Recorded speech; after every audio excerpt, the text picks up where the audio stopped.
Շնորհակալություն, Տիկին Փոստանջան, երկու հարց ունեմ ձեր ելույթից բխեց առաջին հարցը, դուք սկսեցիք ձեր խոսքը սահմանադրությունը չակերտավոր անվանելով։ Դիցուք դուք մարդու իրավունքների պաշտպան եք։ Դուք սահմանադրությունը նորից ընկալելու եք որպես չակերտավոր փաստաթուղթ, թե փոխելու եք ձեր վերաբերմունքը, այնուամենայնիվ։ Երկրորդ հարցը վերաբերում է հետևյալին, գաղտնիք չէ, որ մինչ սահմանադրական փոփոխությունները վերջին մարդու իրավունքների պաշտպանի լիազորությունները եւ գործառույթները կրում էին ավելի շատ իրավապաշտպան բնույթ այն առումով, որ խախտված, փաստված, խախտված իրավունքի պաշտպանություններ իրականացնում։ Հիմա այս նոր սահմանադրական փոփոխություններով տեղի ունեցել սկզբունքային, այցակարգային վերանայումներ։ Ես կուզենայի, որպեսզի դուք նշեիք ձեր մոտեցումները այդ առումով կանխարգելման, դիտարկման եւ այնուհետեւ նոր վերջին փուլ որպես իրավապաշտպան քաղաքացիների, մարդկանց իրավունքների պաշտպանությամբ անմիջական մասնակցության հարթության մեջ եւ միաժամանակ ձեր կարծիքով սահմանադրական փոփոխությունների հիման վրա, որ նաեւ այլ կազմակերպությունների կողմից կարող են խախտվել մարդու իրավունքները։ Ձեր կարծիքով դրանք հատկապես որ կազմակերպությունները պետք է լինեն եւ օրենքում ինչպիսի կարգավորումներ պետք է ներառվեն այդ մասով։ Շնորհակալություն։ Պարոն Մինասյան, դուք ինքներդ որպես իրավաբան հասկանում եք, չէ՞, ես հենց այնպես սկսեցի իմ այսօրվա խոսքը, որ ասացի, որ փաստորեն մենք եկել ենք մի հանգրվանի, որտեղ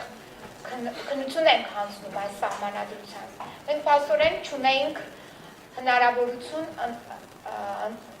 օրենսդրական փոփոխություն կատարելու ազգային ժողովի կանոնակարգ օրենքի մեջ։ Մենք հնարավորություն չունենանք փոփոխություններ կատարել մարդու իրավունքների պաշտպանի օրենքի մեջ եւ ազգային ժողովի որոշմամբ այս գործառույթը, այս ընտրության կատարման վերապահեցինք պետաիրավական հանձնաժողովին։ Ես կարծում եմ, որ քաղաքական մեծամասնությունը հնարավորություն ուներ կատարել փոփոխություն եւ երբ չակերտավոր եմ ասում, ես հենց այնպես չեմ ասում այդ չակերտավորությունը։ Մենք կյանքի ենք կոչում այդ սահմանադրությունը։ Դուք այդ սահմանադրության նաև գովերքողներից մեկն եք։ Հիմա քննության հանձնման փուլն է։ Մենք քննությունը հանձնում ենք փաստորեն սահմանադրության սկզբունքների ոտնահարմամբ։ Մենք այս պահին այստեղ զրկել ենք երկու խմբի, որոնք կարևոր նշանակություն ունեն, մեկը ազգային ժողովում ներկայացված խմբակցությունն է, որը հնարավորություն չի ունեցել առաջադրի իր թեկնածուին, մյուսը հասարակական հանրային այդ խումբն է, որը հնարավորություն չունեցավ առաջադրի իր թեկնածուին։ Մյուս հարցը այն է, որ վերապահվեց այդ գործառույթը պետաիրավական հանձնաժողովին։ Եթե մենք սահմանադրության կիրառումը արդեն սկսում ենք խախտմամբ այդ սահմանադրության ոգին չենք ուզում կիրառենք, հետևաբար դա լինելու է, նորից մնալու է։ Մենք պետք է մեր սահմանադրությունը, երբ մենք ընդունել ենք, երբ նայում ենք հանրության մեջ, սահմանադրության ընդունման օրը մեր համար տոն չէ։ Ուղղակի սովորական մի օր է, որին վերաբերում ենք որպես ոչ աշխատանքային օր։ Մենք դեռ չենք հարգել, որովհետև այդ սահմանադրությունը մենք հենց առաջի կիրառման օրվանից սկսում ենք ոտնահարել։ Այդ սահմանադրության եւ տրամաբանությունը եւ ոգին։ Հիմա այս պայծրությամբ էլ է նույնը։ Դա է պատճառը, որ այս չակերտավորության մասին է նաեւ խոսքը, բարեփոխման մասին է խոսքը։ Նույն սահմանադրության համահեղինակներից մեկը, պարոն Պողոսյանը, իր մի քանի տարի առաջ տրված հարցազրույցում ասում է, որ սահմանադրության խնդիրը չէ, այս սահմանադրության կիրառման խնդիրն է։ Հիմա եթե մենք փոխել ենք սահմանադրությունը եւ չենք կարողանում այդ սահմանադրության դրույթը կիրառել իր ոգու ներքո, սա է խնդիրը մեր հանրության մեջ։ Այս մասին պետք է մենք մտածենք։ Եվ հենց դրանից ելնելով է ես արդեն տալիս եմ արձականներ։ Շնորհակալ եմ։ արձագանքման համար արդյոք գնացան։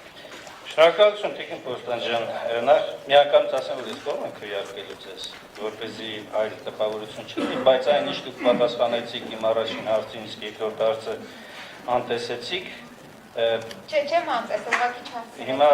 առաջի հարցի վերաբերյալ իմ արձագանք ասեմ։ Նախ ցավում եմ, որ դուք այդպես եք մտածում, որ զրկել ենք մարդկանց տեխնացու առաջադրելու հնարավորությունից։ Քաղաքացիական հասարակության մասով ոչինչ չէր խանգարում ձեզ որպես պատգամավոր, որպես պետայրավական հարցերի հանձնաժողովի անդամ եւ որպես անձ, ով քաջալերում է մրցակցությունը, ինքներդ վերցնեիք քաղաքացիական հասարակության ներկայացուցիչի տեխնացությունը եւ առաջադրեիք։ Մեկը սա։ Երկրորդը, որևէ խմբակցություն սահմանափակված չէ հանձնաժողովում ունենալու առնվազն այնքան անդամ, որքան ներկայացված է պարլամենտում։ Եվ այդ տեսակետից ամենայն դեպս գոնե ինձ հայտնի չի մի խմբակցություն, որը դժգոհի մեխանիզմից, որ առաջադրվում է։ Երրորդը, սահմանադրության փոփոխությունները եւ այլևս նոր կարգավորումները ինչ անվանում, ինչ ածականով ուզում եք դրեք ան, դրանից նրա էությունը չի փոխվում, բայց որպես իրավաբան, որպես ազգային ժողովի պատգամավոր, որպես նաև իրավապաշտպան, դուք, ես եւ մենք բոլորս պարտավոր ենք սահմանադրությունը, սահմանադրական փոփոխությունները ընդունել որպես մայր փաստաթուղթ, մայր օրենք եւ առաջնորդվել դրանով։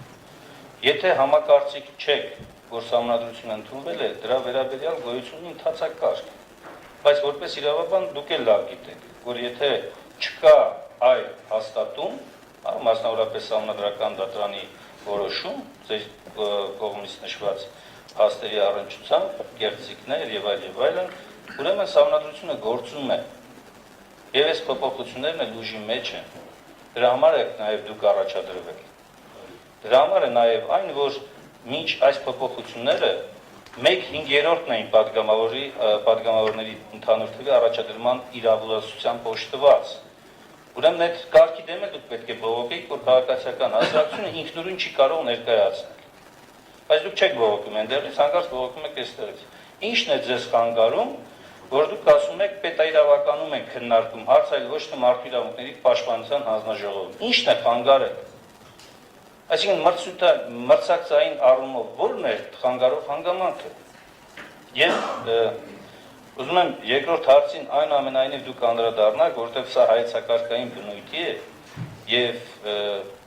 անկախ նրանից ով կընտրվի մարդու իրավունքների պաշտպան, շատ կարևոր է, որ այդ հայեցակարգի ընկալումը լինի լիարժեք։ Այսքան, շնորհակալություն։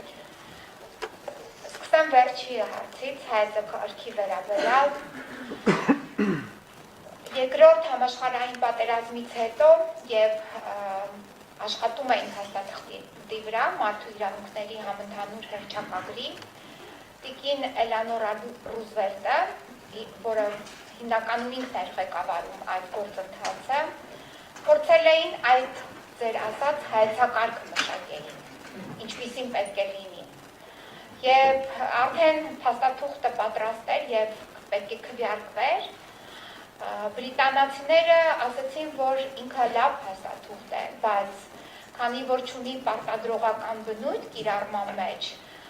ափսոսում ենք, որ ինքը այսքան ուժեղ չի կարող գործադրվել։ Դրանից հետո մենք արդեն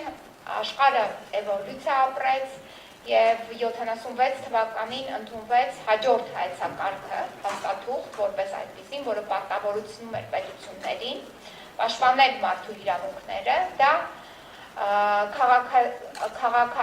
քաղաքացիական եւ քաղաքական իրավունքների դաշնագիրն էր, որը նաեւ մեխանիզմներ էր առաջարկում, 66-ին ընդունվեց, 76-ին վավերացվեց, այսինքն ուժի մեջ մտավ։ Չէ, այո, ճիշտ եք ասում, 66-ին ընդունվեց, 76-ին ինքը դեռ ուժ ստացավ, այսինքն կարողացավ արդեն գործնական նշանակություն ունենալ, սրանք հայեցակարգեր էին։ Մենք 2001 թվականին միացանք Եվրոպայի խորհրդին եւ ստանձնեցինք պարտականություններ Պարտականություն ստանձնեցինք նաև միացանք մարդու իրավունքների եվրոպական կոնվենցիային։ Կոնվենցիայի միացումը ենթադրում էր, որ մեր օրենսդրությունը պետք է համապատասխանեցնենք կոնվենցիայի դրույթներին։ Այդ գործընթացը ես չեմ կարծում, որ մենք արագորեն մարսեցինք, երբ առաջի անգամ էի 2007 թվականին ազգային ժողովի պատգամավոր, պարոն Ջահանգիրյանն այն ժամանակ դատախազ էր եւ քննարկում էին քրեական դատավարության օրենսգրքի նախագիծը։ Մինչև հիմա այդ նախագիծը ըստ էության դեռ քննարկվում է, քանի տարի անց է, շուրջ 10 տարի։ Առաջինը պետք է հայեցակարգային լինեն, այո, օրենսդրական փոփոխություններ, որը հնարավորություն տան օրենքը պրակտիկ իրարության մեջ երաշխավորի մարդու իրավունքների պաշտպանությունը։ Դա երաշխիքներից, այսինքն նաև այդ կանխարգելման մեխանիզմներից մեկն է։ Բայց միայն դա բավարար չէ։ Մենք ունենք խնդիր նաև այդ հայեցակարգերը նաև մշակութային մեր մեջ փոփոխության միջոցով առաջ տանելու։ Եվ այդ միջոցում էի։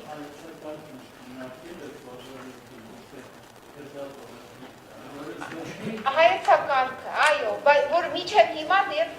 օրենքներ չունենք։ Հայեցակարգը դրանք տարբեր են։ Տարբեր են, տարբեր։ Կան այլ հարցեր։ Ավարտեցիք տիկին Վարդան։ Որ մեկ կազմակերպությունները, որ կազմակերպություններն են ձեր կարծիքով, որ նույնպես կարող են առնչվել մարդու իրավունքների խախտումների եւ մարդու իրավունքների Միկրոֆոնը խնդրում ամենաս։ Քանի որ սահմանադրական նոր կարգավորումների համաձայն ամրագրված է, որ օրենքով նախատեսված դեպքերում կարող են մարդու իրավունքների պաշտպանը կարող է նաև հանդես գալ այլ կազմակերպությունների կողմից մարդու իրավունքների խախտման դեպքում պաշտպանությամբ, ուզենայի ձեր տեսակետը լսել, դրանք հատկապես որ կազմակերպությունները կարող են լինել։ Ես կարծում եմ դա մենք պետք է քննարկենք, որպեսզի այդ ընտրույթը անենք, որոնք պետք է լինեն։ Նենց չի, որ ես հիմա այստեղ պետք է մատնանշեմ կազմակերպությունների անուններ։ Անուններ չէ, ո՞ր։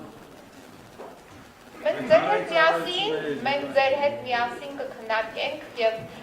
այնպես կանենք, որպեսզի որևիցե մի կազմակերպություն, որը այդ ոլորտում գործում է եւ ունի գործնեության արդյունավետություն, մենք բոլորին կընդգրկենք։ Բարամ Կրչյան, Լևոն Մարտին։